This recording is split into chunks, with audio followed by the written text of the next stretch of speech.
Nous allons entendre d'abord deux experts, Monsieur Daidouche et Monsieur Pérou, avant d'entendre le témoin Morgane Siri. Donc si vous pouvez vous coordonner tous les deux pour faire un petit peu peut-être l'un après l'autre, et on vous posera ensuite des questions à tous les deux. Si ça pose un problème technique si nous avons deux intervenants. Est-ce que Monsieur Pérou peut venir à la barre aussi? Comme ça, vous parlerez dans la continuité et nous vous poserons, s'il y a lieu, des questions ensuite sur cette thématique. Bien, bonjour, Madame la Présidente. Mesdames, Messieurs, donc Monsieur Daidouche, donc je suis juriste, formateur sur les questions de droits de l'enfant. Je vais vous parler donc de protection de l'enfance, des dispositifs de protection de l'enfance et leur échec sur le public dont on parle depuis ce matin. Et puis alors, d'une catégorie de Roms qui à elle seule cumule mineurs, délinquants, Roms. Alors là, tout ça à la fois. Comment rentre-t-il ou pas dans les cases de nos dispositifs judiciaires et de protection de l'enfance? On va les qualifier d'incasables et il y a deux possibilités quand on raisonne sur les incasables, c'est soit de regarder le public, soit de regarder les cases. Et je vais vous inviter à regarder les cases des dispositifs pour voir à quel point ils sont inadaptés à ce public. Les institutions se posent à leur égard trois questions. Sont-ils de notre compétence? Sont-ils de notre territoire? Et après tout, sont-ils mineurs? Sont-ils de notre compétence? Il ne vous a pas échappé que depuis une dizaine d'années, on a clivé protection de l'enfance et mineurs délinquants. Alors que les textes, historiquement, nous expliquaient que les enfants délinquants étaient des enfants en danger, il y a eu un arsenal de lois qui sont venus mettre un mur entre les deux et nous expliquaient qu'on ne pouvait être que en danger ou que délinquant. Or, le public dont on parle ici peut être les deux à la fois. L'un va avec l'autre. Les situations de vie qu'on a décrites ce matin peuvent évidemment produire de la délinquance. Sauf que du coup, l'État et les collectivités locales se renvoient la balle.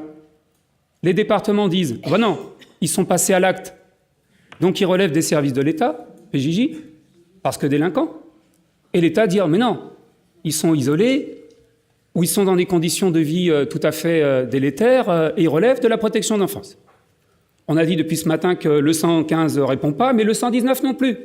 Alors il y a peut-être un numéro entre le 115 et le 119 pour eux, mais on ne l'a pas trouvé.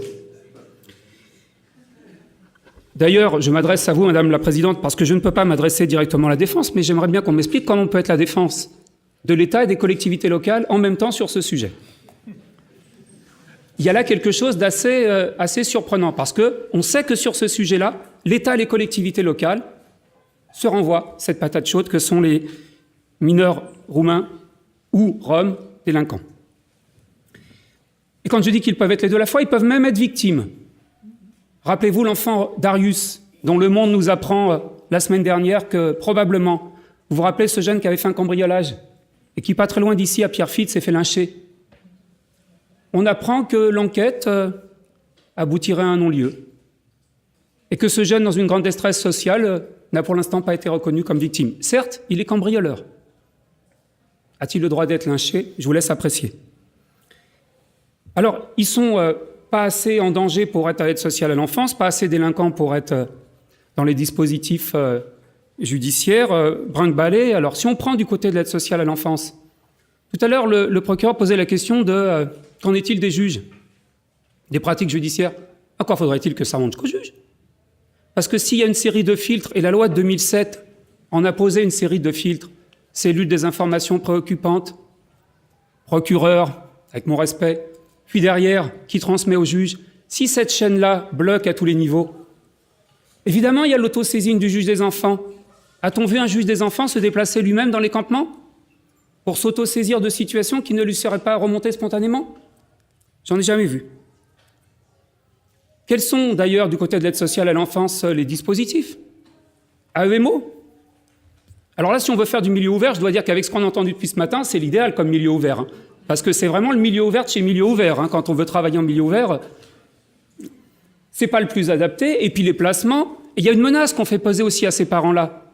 On va vous retirer votre enfant si vous vous pointez auprès des services sociaux. Et je comprends que ces personnes ne fassent pas des démarches d'aide auprès des services départementaux si il y a au-dessus cette permanente menace, réelle ou virtuelle, de mesures de protection et finalement de retrait de leurs enfants. Même si ce n'est pas la réalité concrète, il y a quand même cette peur-là. Les Français l'ont à l'égard des services de l'aide sociale à l'enfance. Pourquoi les Roms ne l'auraient pas, la peur qu'on leur retire? D'ailleurs, ça a été dit à certaines familles. Quand elles viennent demander des secours dans certains départements, on leur dit « Si vous venez une fois, ça va, mais si vous venez régulièrement, c'est que votre enfant est vraiment en danger. Suivez mon regard. » Donc, du côté de l'aide sociale à l'enfance, on va voir une série de difficultés. Du côté des cellules départementales, des informations préoccupantes. Appelez le 119. Le 119 va renvoyer sur la cellule des informations préoccupantes, qui elle-même considère qu'il n'y a pas lieu parce qu'ils n'ont pas nécessairement ni les moyens ni les outils adaptés pour ce public-là. Et puis, si ça arrive au juge, il va avoir des dispositifs qui sont assez peu adaptés. S'il met en place une mesure d'investigation sur 6 mois, mais que les populations changent de territoire, la MJE, qui va la gérer de manière mobile? Il y a donc un enjeu de répartition des compétences entre l'État et les collectivités locales. Alors, du côté des mineurs délinquants, faut-il rappeler que les outils sont de plus en plus fermés? On a multiplié l'enfermement, les centres éducatifs fermés, avec des populations qui ont plutôt une vraie difficulté d'être dans des dispositifs trop contraints. Vous voyez la difficulté qu'il y a. Bon. Dans l'acte d'accusation, on cite un certain nombre de textes. L'ordonnance de 45 n'est pas citée.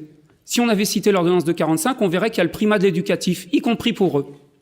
Y compris pour eux. Or, quand ils sont jugés au pénal, on oublie parfois le primat de l'éducatif et on a un peu vite des réponses plutôt coercitives en ce qui les concerne. Donc je vous propose dans l'acte d'accusation, puisqu'on a cité le Code de l'action sociale et le Code civil, de citer les articles 1, 2 et 3 de l'ordonnance de 1945 qui parlent de réponses a priori éducatives pour des enfants délinquants. Donc ils ne sont pas ASE, ils ne sont pas PJJ. Des clivages, ils sont également dans un entre-deux territorial. Ça a été dit, domiciliation, territoire, la décentralisation, elle a abouti à la territorialisation des droits sociaux.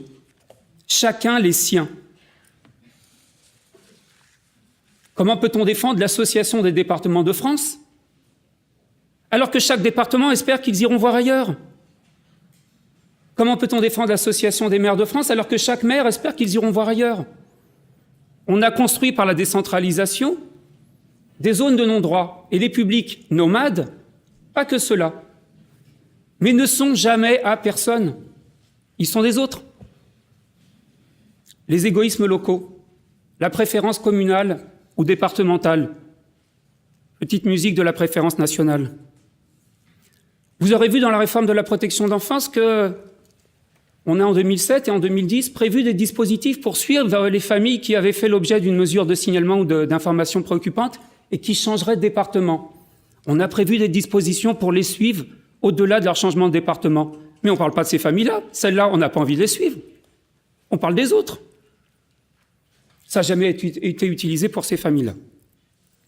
Donc ils sont entre deux territorialement, ils sont entre deux, entre ASE et PJJ, et puis alors sont-ils mineurs?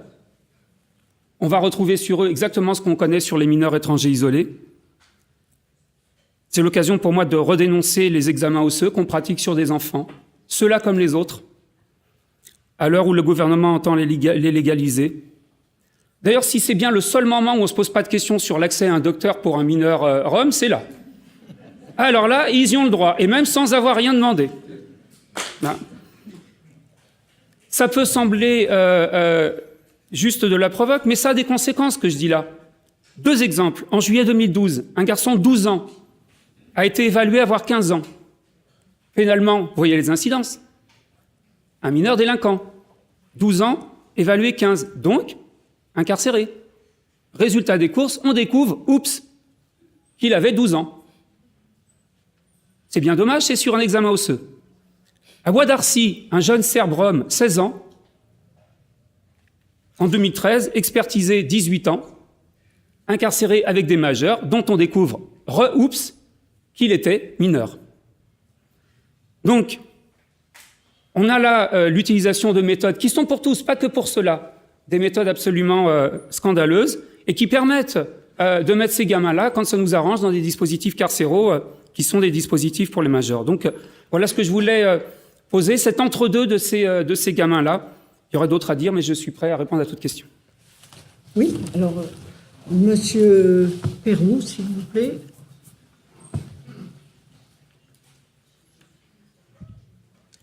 Madame la Présidente, je vais revenir un petit peu sur ce lien qui semble de plus en plus évident entre Roms et délinquants, mais qui reste à démontrer. Alors, pour essayer de comprendre pourquoi ce lien est sans arrêt réactivé, il faut savoir que la question de Roms et délinquants est très présente dans l'inconscient collectif.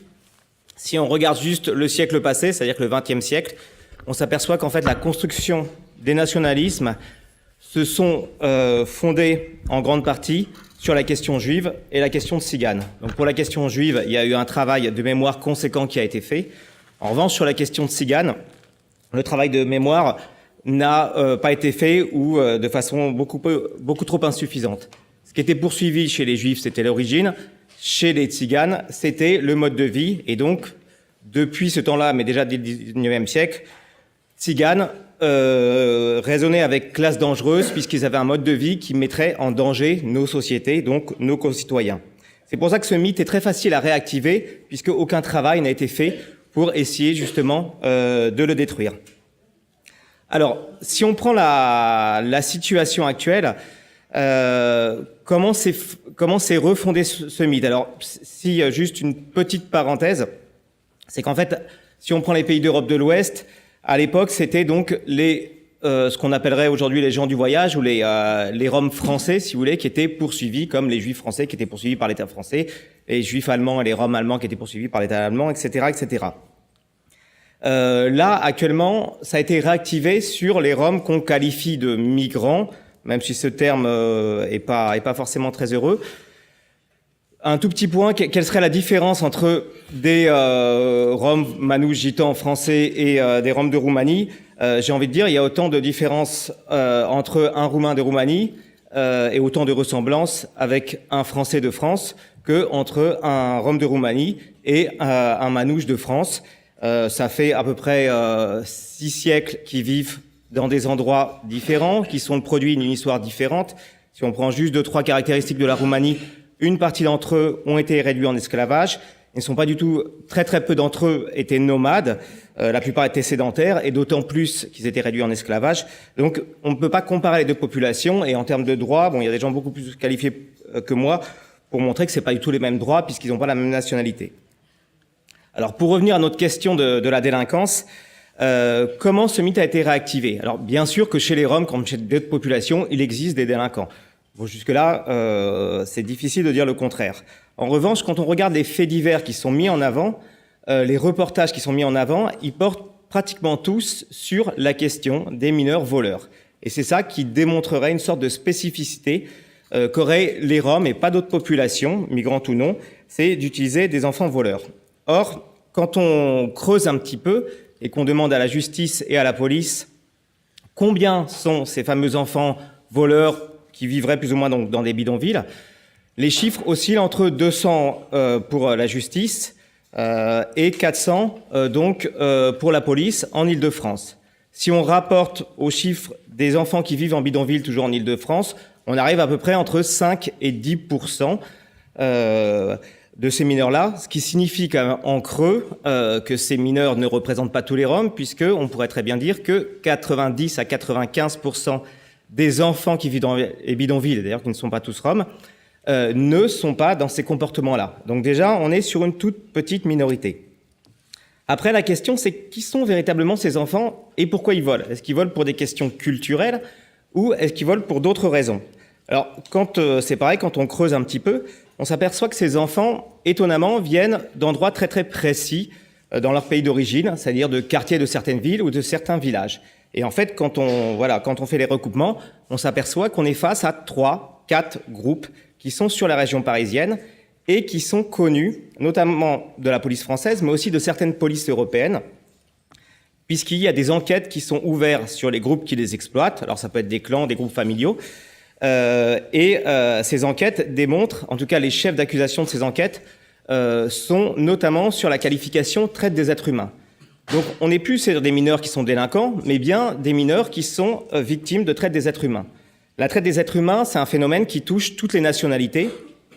Dans les pays où l'identification fonctionne et est indépendante des enquêtes, par exemple comme le Royaume-Uni, on s'aperçoit d'ailleurs que la première nationalité reconnue au Royaume-Uni, ce sont des Anglais. Donc on ne peut pas absolument lier ce phénomène à une catégorie de population, au fait que ce soit que des migrants, puisqu'on s'aperçoit que c'est beaucoup plus large que ce qu'on croit. Donc on a des mineurs qui sont victimes de traite des êtres humains, et là on s'aperçoit que justement la protection de l'enfance ne s'est pas adaptée, malgré les injonctions de l'Union européenne et des textes internationaux, pour tout simplement adapter, c'est ce qu'a dit brillamment donc mon collègue, pour tout simplement adapter la protection de l'enfance à la protection spécifique liée à cette condition de traite des êtres humains. Donc actuellement, il n'y a pas de dispositif, il n'y a pas ou très peu de financement par rapport à la question, et donc on est incapable de protéger ces mineurs-là. Donc, pour résumer un petit peu la pensée, en fait, ces mineurs qui sont exploités, dont l'État dénie leur qualité de victime, puisqu'on n'a jusqu'à présent, aucun mineur qui a été victime de vol forcé, qui a été reconnu officiellement comme victime de traite des êtres humains. Donc, on utilise en fait ces mineurs victimes pour réactiver un mythe raciste sur les Roms, qui est beaucoup plus ancien, et donc qui marche à chaque fois, tout en leur déniant une protection. Et en plus, quand on regarde le traitement judiciaire de ces mineurs, la plupart du temps, on est plutôt sur une surincarcération, il y aura des témoignages qui vont l'expliciter, que sur justement un début de protection ou une AME ou je ne sais quoi. C'est vraiment l'incarcération qui a la réponse majoritaire, en tout cas en région parisienne. Enfin, deux petits points pour être bref. Souvent, on oppose la vision des associations, qui serait la protection, à la vision de l'État, qui serait la répression. En gros, les associations sont beaucoup trop naïves. Si on réprime pas ces phénomènes-là, ils vont perdurer. En fait, on ne peut absolument pas opposer les deux, pour une très simple et bonne raison, c'est qu'en fait, ceux qui font l'argent, ce sont ces mineurs, c'est le but de l'exploitation. Or, si on ne sort pas ces mineurs de l'exploitation, ils vont être récupérés, même si une partie du clan est arrêtée, par d'autres membres du clan, puisque c'est eux qui font l'argent. Donc sortir les mineurs, c'est un peu sortir, si vous voulez, les petits soldats qui travaillent pour les généraux. Donc du coup, c'est impossible de séparer les deux. C'est la même chose sur les témoignages, etc., etc. C'est-à-dire que c'est eux qui pourraient témoigner et qui pourraient donc mettre en difficulté davantage les personnes qui les exploitent, s'ils étaient correctement protégés. Et enfin, toujours pour revenir sur cette spécificité quand même très très franco-française de l'expulsion à répétition de terrain, on s'aperçoit que les enquêteurs perdent énormément de temps, puisque sur ces groupes qui se cachent au sein de bidonvilles, c'est comme ça que ça fonctionne, dès qu'une surveillance est installée, ce qui prend souvent plusieurs mois, etc., on a, notamment c'était le cas dans le 93 et ailleurs, on va avoir une expulsion qui va remettre en question tout le dispositif de surveillance qui permet d'avoir des preuves. Et ces mineurs, après, on va mettre plusieurs mois à les retrouver, ils sont dispatchés et ça redemande à nouveau de faire des surveillances, ce qui fait que ça alourdit les enquêtes et quelquefois les enquêtes n'aboutissent pas, notamment par rapport à cette politique-là. Donc ce que vous soulignez, c'est que ces mineurs qui sont des auteurs victimes, eux-mêmes pris dans cette logique de l'expulsion incessante, ne peuvent pas avoir de protection puisque tout ce qu'on essaie de mettre en œuvre pour arrêter ceux qui les exploitent se heurte à ce phénomène d'expulsion incessante. Et vous soulignez que ces auteurs victimes ne sont jamais considérés comme des victimes, mais toujours comme des auteurs, avec une répression qui s'abat sur eux de façon disproportionnée par rapport à la réalité de leur situation. C'est ce que vous voulez dire. Tout à fait. Et dans le discours politico-médiatique, ces mêmes victimes, ces mêmes mineurs victimes sont utilisées pour renforcer un mythe raciste qu'on connaît bien sur les Roms. Donc on pourrait dire qu'ils sont triplement victimes. Victimes en premier lieu des gens qui les exploitent, ça c'est évident. Victimes en deuxième lieu d'un déni de la protection de l'enfance, d'adaptation et de reconnaissance d'un statut de victime. Et victimes en troisième lieu, puisqu'ils sont utilisés, leur image est utilisée pour incarner et réactiver un racisme déjà ancien sur les Roms et les Tziganes en général. Ce qu'il y a des questions? Merci, Madame la Présidente. J'ai une question pour M. Pérou. Je veux revenir sur cette question intéressante de la réactivation du mythe de la criminalité des Roms. Et quel est le rôle spécifique de l'État dans cette réactivation? Qui fait quoi pour répandre cette idée, pour faire le lien au sein de l'État? En fait, là, pour le coup, je pense que tout le monde a entendu des responsables politiques faire déjà un amalgame en général entre des faits divers attribués à des gens du voyage et des faits divers, c'était à la base du discours de Grenoble, et des faits divers qui n'ont pas été attribués à des Roms, mais on a fait porter le chapeau aux Roms. Le nombre d'élus qui ont eu vraiment des discours ouvertement racistes, du style « les pompiers sont arrivés trop tôt », etc. Bon, je pense que la liste est longue, je ne vais pas revenir dessus.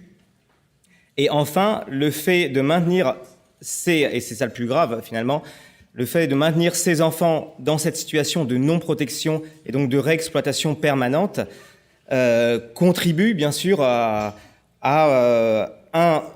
les rendre de plus en plus loin et en marge de nos sociétés parce qu'ils ne peuvent pas bénéficier de protection, de scolarisation, etc. etc.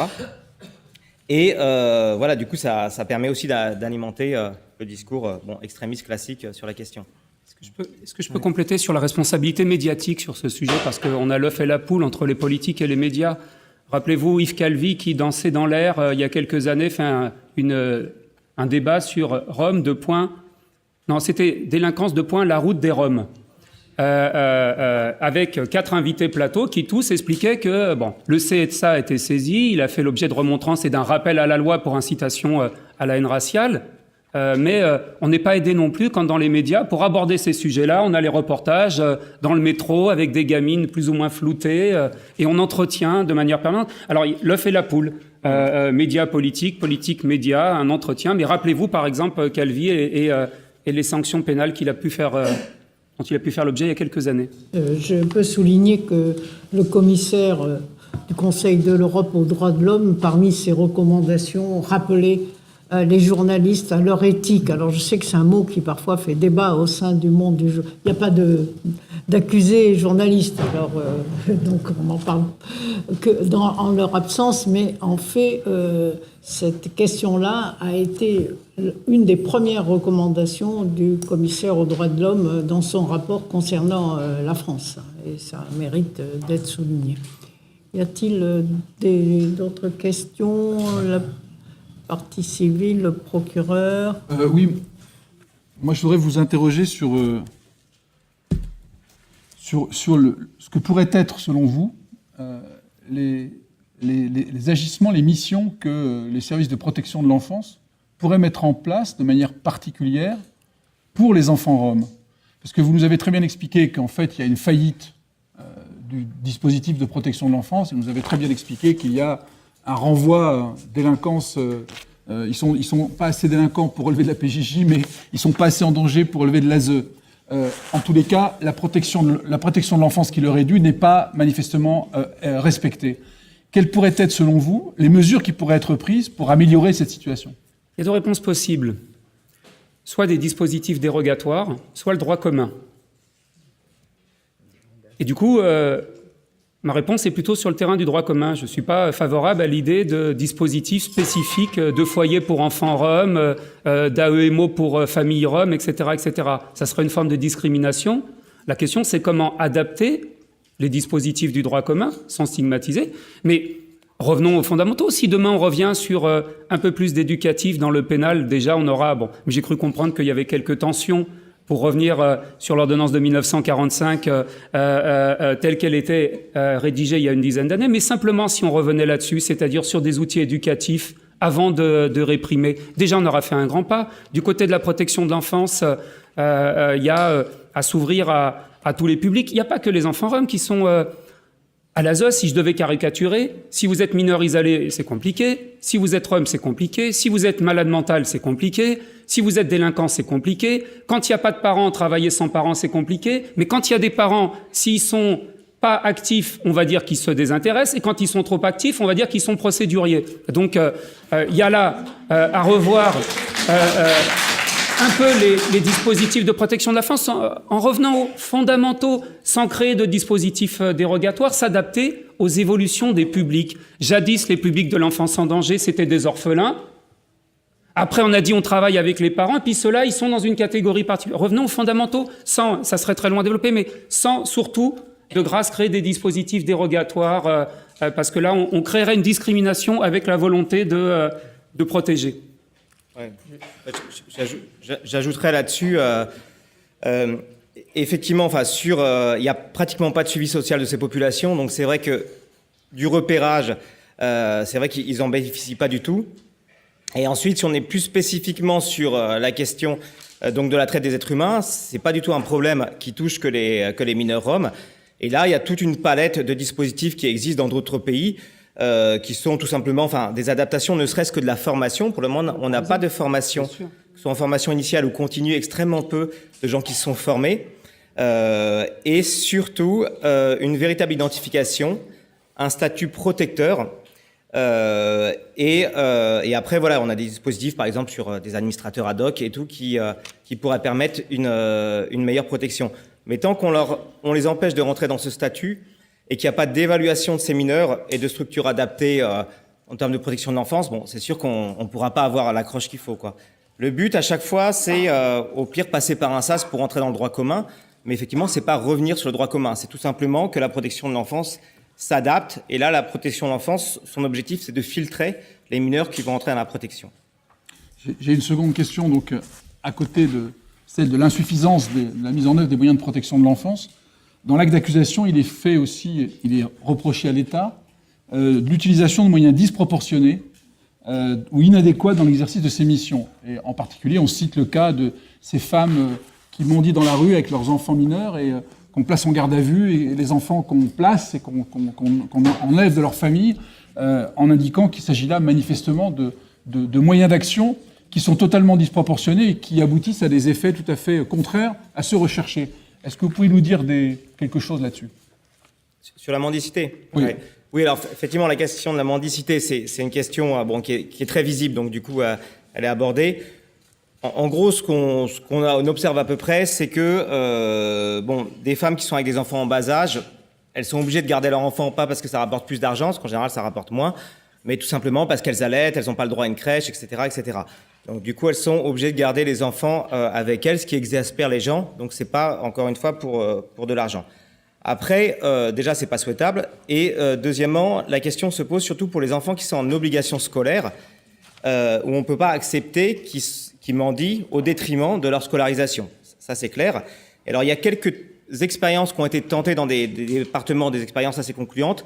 Par exemple, je prends l'Isère, l'Hérault et un petit peu le Nord, où tout simplement, une allocation scolaire, comme c'est possible au sein de l'aide sociale à l'enfance, pour des parents qui n'ont pas assez de moyens pour acheter des fournitures scolaires, etc., etc., une allocation scolaire, donc dans le Nord, ça s'appelle l'AMAZ, a été versée à ces parents-là pour qu'ils scolarisent leur enfant. Et ça a fait baisser la mendicité, puisqu'en fait, les enfants ne participent plus à cette économie qui peut dégénérer en maltraitance, on est bien d'accord, mais donc vont à l'école. Donc finalement, avec des moyens assez limités, puisque en plus ces allocations sont plafonnées au nombre d'enfants, ça ne va pas dépasser 300 € par mois, finalement on peut avoir des résultats qui sont la scolarisation de ces enfants, et là on est dans l'intérêt supérieur de l'enfant, qu'il soit rom ou pas. Côté de la défense ? Oui, simplement un mot, messieurs les experts. J'ai bien entendu votre élan et votre ferveur militante au soutien des familles. Néanmoins, vous êtes ici devant ce tribunal en tant qu'expert, et je dois dire que j'ai un petit peu de mal à comprendre où vous voulez en venir. Parce que finalement, lorsqu'on vous écoute, quoi que fassent les services de l'État, il est critiqué. On vient de parler de la mendicité. Vous venez de reconnaître que c'est effectivement une situation de maltraitance dans laquelle l'État intervient, les forces de police et les services sociaux placent les enfants lorsqu'ils sont retrouvés en situation de maltraitance. Et vous avez tout à l'heure indiqué qu'il était reproché un déni de protection de l'enfance. Donc finalement, quand on protège ces enfants-là, vous êtes les premiers à exercer des recours pour que ces enfants, les placements soient levés et que ces enfants soient rendus aux familles. Et je retourne finalement l'argument que vous venez d'utiliser au soutien des familles en disant « quoi que fassent les familles, on ne répond pas à leurs demandes ». Et je vous fais remarquer qu'il ressort de votre exposé que quoi que fasse l'État, quoi que fassent les collectivités qui sont en charge, effectivement, les départements que je représente et qui font front avec les services de l'État et des communes et qui sont chargés, plus spécifiquement les départements qui sont chargés de la protection de l'enfance, eh bien, quoi que fassent ces institutions, finalement, vous les critiquez. Et lorsque monsieur le procureur vous pose la question de savoir ce qu'on peut faire. Effectivement, pas de régime dérogatoire, et là-dessus, je vous rejoins, je m'en expliquerai, pas de régime dérogatoire, et finalement, la seule chose que j'entends, c'est apporter un peu de formation aux différents acteurs, si j'ai bien compris. Quelle est la question, maître, exactement? Est-ce que j'ai bien compris? Parce que j'ai eu beaucoup de mal, à part la ferveur militante que j'ai bien reçue, mais qui n'est pas le lieu aujourd'hui de nos échanges.